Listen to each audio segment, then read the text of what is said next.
Assalamualaikum warahmatullahi wabarakatuh. Kembali lagi bersama kreator amatir.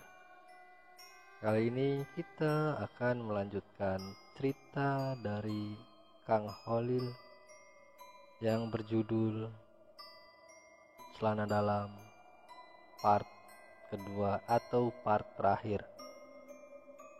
Sebelum kita lanjut ke ceritanya, alangkah baiknya kalau kita berdoa terlebih dahulu. Kita berdoa menurut kepercayaan masing-masing, dan berdoa pun kita mulai. Bismillahirrahmanirrahim.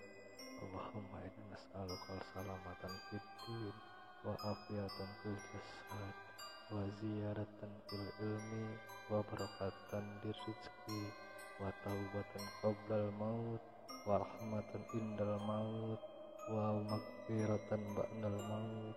Allahumma hawin alaina fi syakaratul maut wan nazata minnan nar wal afwa indal hisab. Shadaqallahul adzim. Berdoa selesai. Inilah ceritanya. Susuk celana dalam part kedua atau part terakhir. Aku melihat hal yang janggal pada Dudung. Sikap perubahannya sangat menonjol.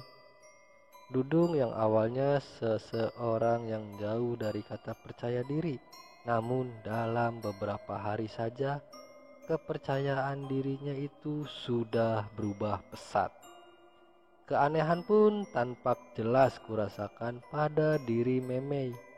Yang awalnya Memei bersikap cuek apabila melihat Dudung, kini semuanya sangat aneh kurasakan. Begitu juga dengan Betty. Betty pun merasakan hal yang sama seperti yang aku rasakan. Betty juga sedikit curiga dengan tingkah dari keduanya. Apakah kamu melihat hal yang aneh gak dari mereka berdua? Tanya Betty berbisik padaku. Iya Bet, aku juga merasakan hal yang sama dengan yang Betty rasakan. Sebenarnya apa yang terjadi Tanya Betty pelan padaku. Aku juga gak tahu Bet apa yang dilakukan oleh mereka. Karena setauku Dudung itu orangnya kurang percaya diri. Kenapa kali ini dia bisa sepercaya diri itu? Ucapku. Begitu juga dengan Memei Dia pernah bilang kalau dia tidak ingin menjalin hubungan dengan siapapun. Dalam waktu dekat ini, dia masih ingin fokus mencari pekerjaan. Sambung Betty padaku. Lantas apa sebenarnya yang terjadi? Pikirku bertanya-tanya. Sudahlah kita cari tahu terlebih dahulu biar nanti aku tanya sama Memei, ucap Betty. Begitu juga denganku Bet, nanti aku tanya sama Dudung, sambungku. Setelah aku berbisik-bisik dengan Betty dan mempertanyakan apa yang sebenarnya terjadi pada mereka berdua, aku pun menghampiri mereka yang sedang asik mengobrol dan saling berpegangan tangan dengan mesranya. Ayo, mojok gak ngajak-ngajak, ucapku mengagetkan mereka. Kalian, maaf Lil, tadi saat aku mau ke rumahmu, Memei mengajakku ke sini. Ya, aku turutin deh ke sini. Lagian tadi kamu gak ada di rumah. Makanya aku menyetujui ajakan Memei, kata Dudung. Memei pun mengiyakan perkataan Dudung. Aneh dalam pikirku. Begitu juga dengan pikiran Betty. Iya Dung, aku baru pulang dari kuli. Tadi banyak pekerjaan, jadi pulangnya agak terlambat deh.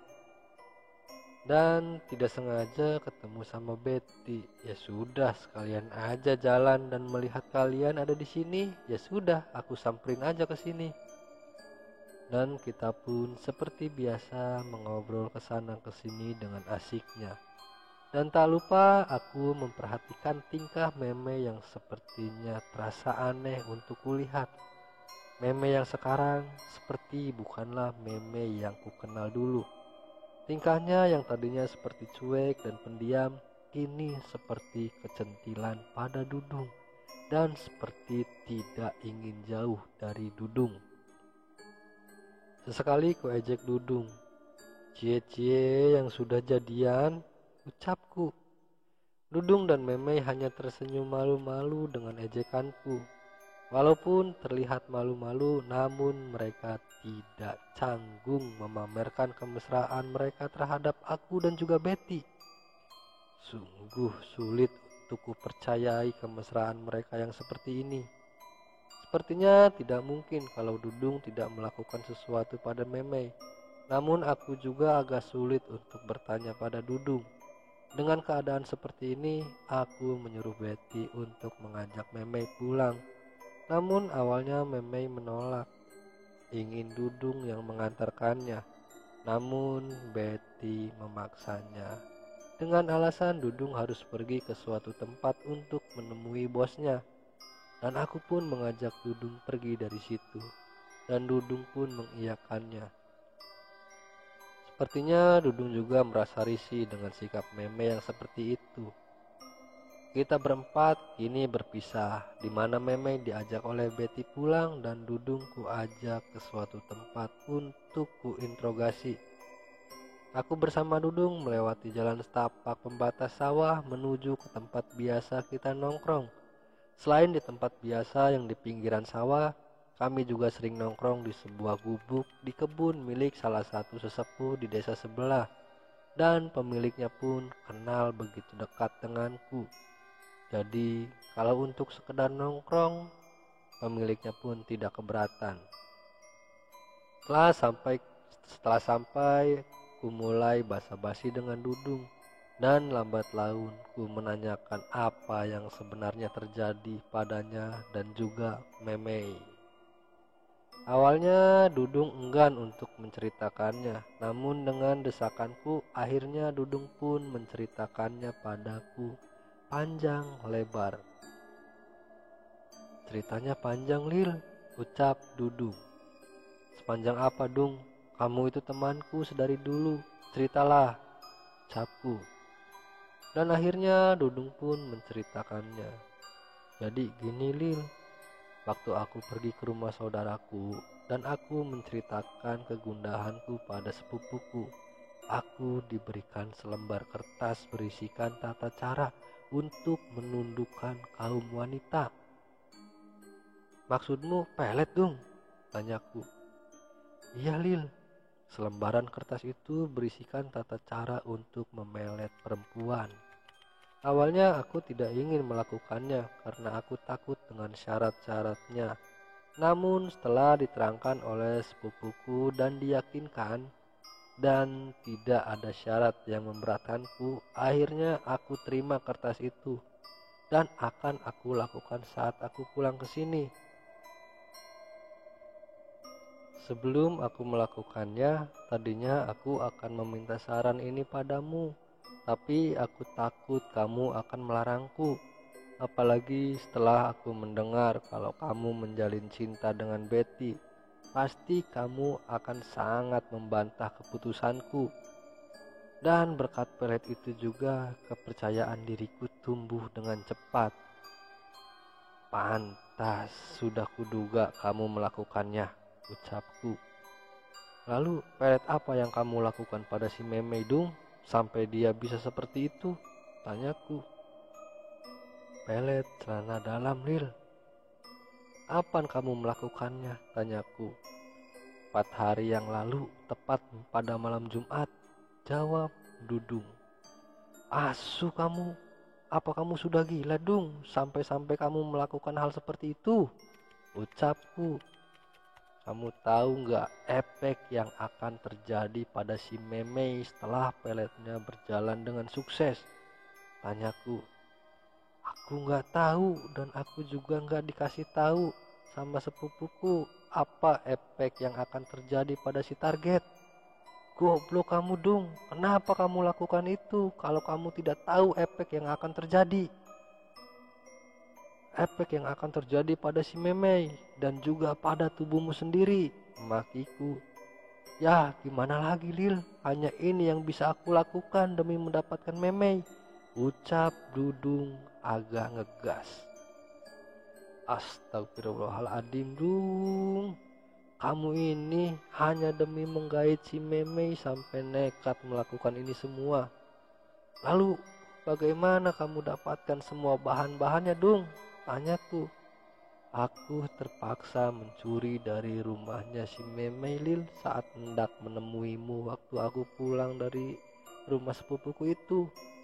Astagfirullahaladzim Dung, apakah keimananmu itu sudah hilang Dung? Sebenarnya aku juga menyesal Lil melakukan semua itu. Dan dengan sikap Memei yang kecentilan seperti itu padaku membuatku merasa risih, kata Dudung. Lalu kenapa kamu lakukan Dung? Ucapku memaki Dudung. Ya aku juga tidak menyangka kalau hasilnya akan seperti ini, jawab Dudung. Aku kira Memei hanya akan merasakan simpati dan rasa suka saja Lil. Namun gak taunya jadi seperti ini. Jadi apa selanjutnya yang akan kamu lakukan pada Memei? Aku minta jangan pernah kamu sakiti Memei dalam kondisi dia yang seperti ini, pintaku. Dudung pun mengangguk pasrah dengan omelanku tadi. Dan saat ini kita beralih kepada Betty yang sedang menenangkan Memei. Aku berusaha membawa Memei pulang ke rumahnya dan memutuskan untuk melanjutkan obrolan di rumah Memei. Walaupun di jalan Memei terlihat memberontak karena ingin terus bersama Dudung. Namun sebisa mungkin ku yakinkan kalau Dudung akan menyusul kita ke rumah Memei. Sepanjang jalan ku mencoba mencari informasi dari Memei, namun tak ada jawaban sedikit pun yang terucap dari mulut Memei. Dengan susah payah aku membawa Memei pulang dan akhirnya kita tiba di rumah Memei. Dan untungnya ayahnya Memei sedang tidak ada di rumah. Walaupun waktu sudah menjelang maghrib, namun ayahnya Memei tak kunjung datang. Setelah aku ajak Memei masuk ke kamarnya, tiba-tiba teleponku berbunyi. Dan ayahnya Memei menelponku, lalu ku angkat telepon itu. Assalamualaikum Pak, ucapku. Waalaikumsalam Bet, jawab Pak Didi di balik telepon. Bet, Bapak boleh minta tolong gak? Kata Pak Didi. Minta tolong apa Pak? Tanyaku. Bapak malam ini gak pulang karena ada kerjaan yang harus dikerjakan. Bisakah kamu menemani Memei di rumah untuk malam ini? Kata Pak Didi. Maksud Bapak, aku harus menginap di rumah Memei Pak? Tanyaku. Iya Bet, Bapak mohon. Karena tidak ada yang menemani Memei kalau bukan Bapak. Jadi Bapak mohon kamu bersedia ya Bet? Kata Pak Didi memohon. Aku pun yang awalnya hendak menolak, namun dengan keadaan Memei yang seperti ini, aku pun mengiyakan. Dan lalu meminta izin pada ibu dan bapak di rumah dengan sambungan telepon. Ku telepon mereka. Setelah aku meminta izin pada orang tuaku dan orang tuaku mengizinkan, ku coba mengorek informasi dari Memei.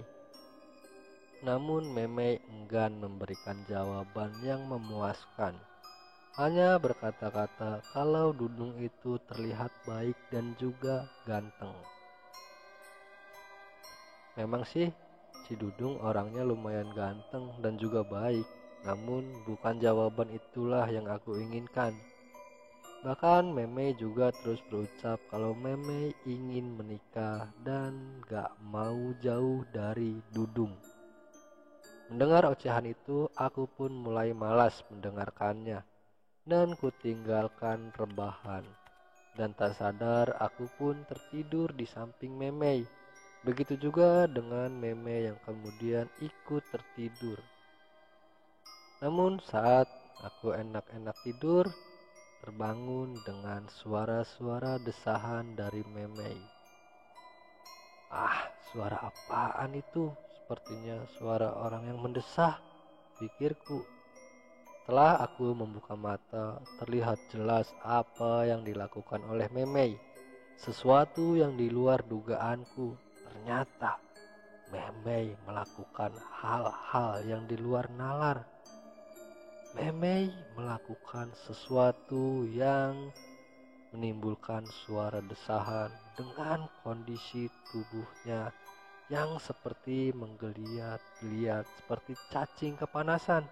Dengan salah satu tangannya dimasukkan ke dalam celananya dan menggigit bibir bagian bawahnya. Astagfirullah, Mei, apa yang kamu lakukan, Mei? Tanyaku menyadarkan. Namun Memei masih saja melanjutkan aktivitasnya tanpa memperdulikanku yang berada di sana. Rangan demi rangan keluar dari mulutnya sembari masih menggigit bibir bagian bawahnya. Yang bikin aku tidak menyangkanya, Memei hendak membuka pakaiannya satu persatu, mulai dari baju, celana, bahkan sampai dalamannya. Dengan susah payah aku memakaikan bajunya kembali. Namun saat aku memakaikannya, Memei malah melepas bagian celananya, masih dengan tangan di dalam celananya.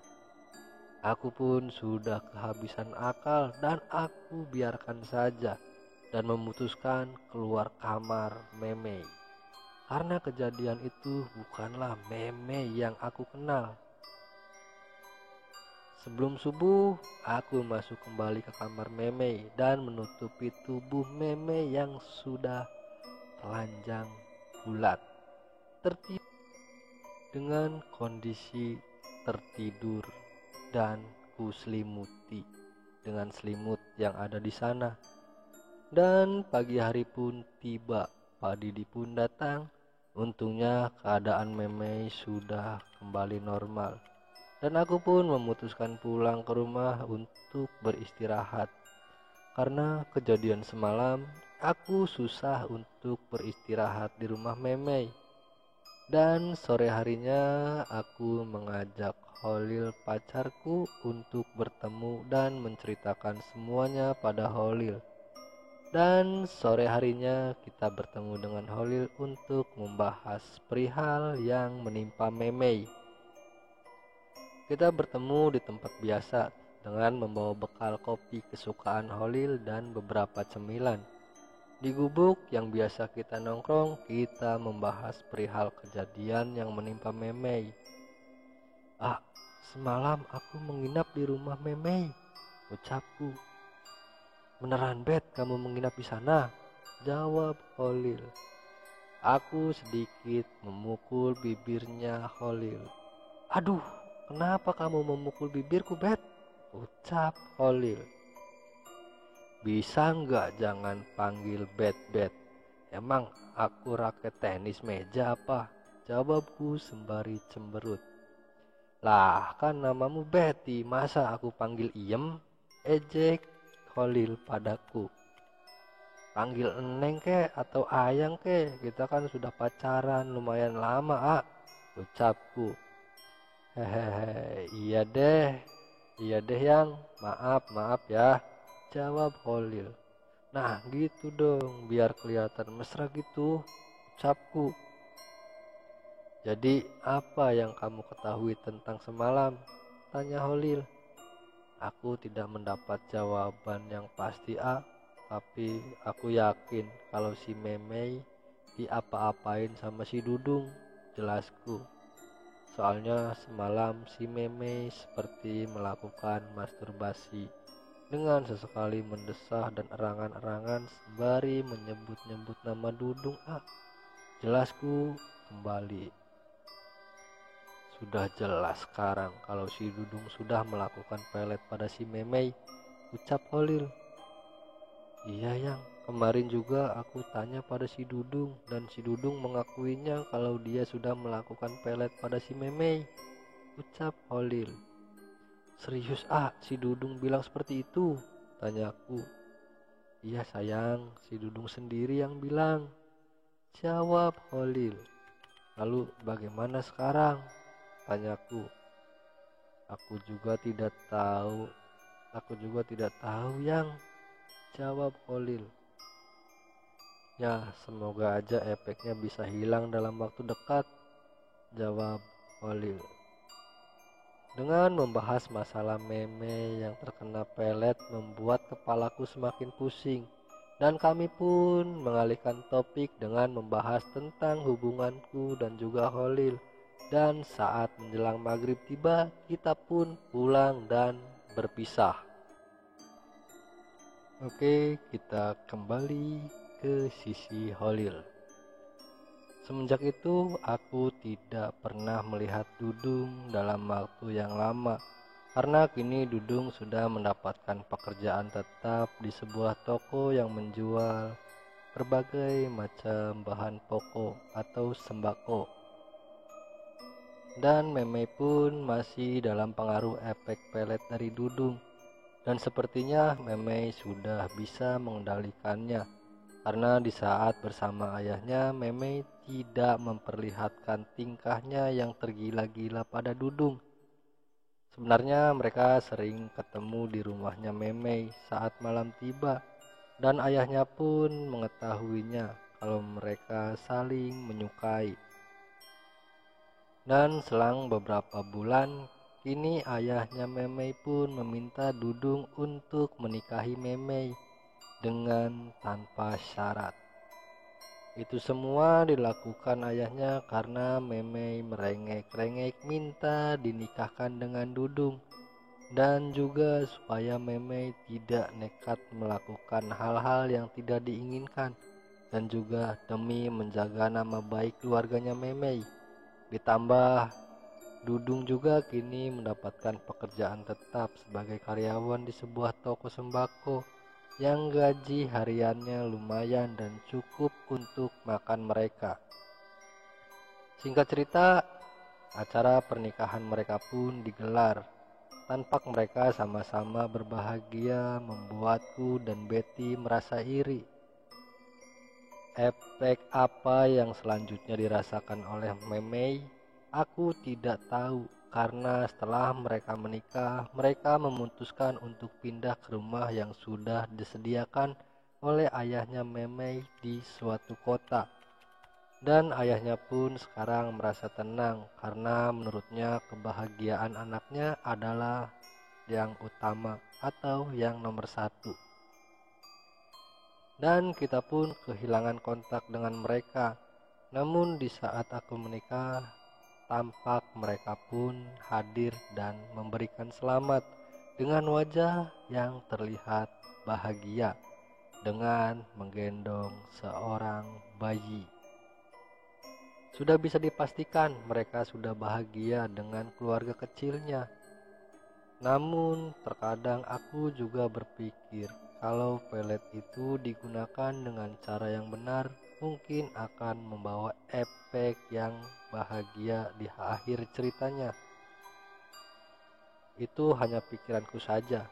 Semoga aja salah sih, karena mendapatkan sesuatu yang diinginkan dengan cara menyimpang akan berakhir dengan bencana. Namun semoga kejadian yang dialami Dudung itu tidak akan membawa bencana untuk mereka untuk kedepannya. Dan maka dari itu, kisah ini aku akhiri sampai di sini. Mungkin apabila nanti ada kelanjutan kisah yang diceritakan oleh Holil, mungkin nanti akan disampaikan di sini. Dan terima kasih untuk teman-teman semua yang sudah menyimak dan menonton video ini.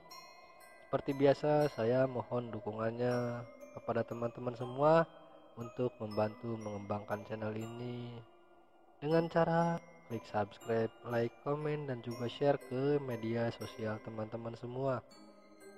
Dan jangan lupa nyalakan juga loncengnya untuk mendapatkan notifikasi dari channel ini. Sekali lagi saya ucapkan banyak-banyak terima kasih dan wabillahi taufiq wal hidayah. Wassalamualaikum warahmatullahi wabarakatuh.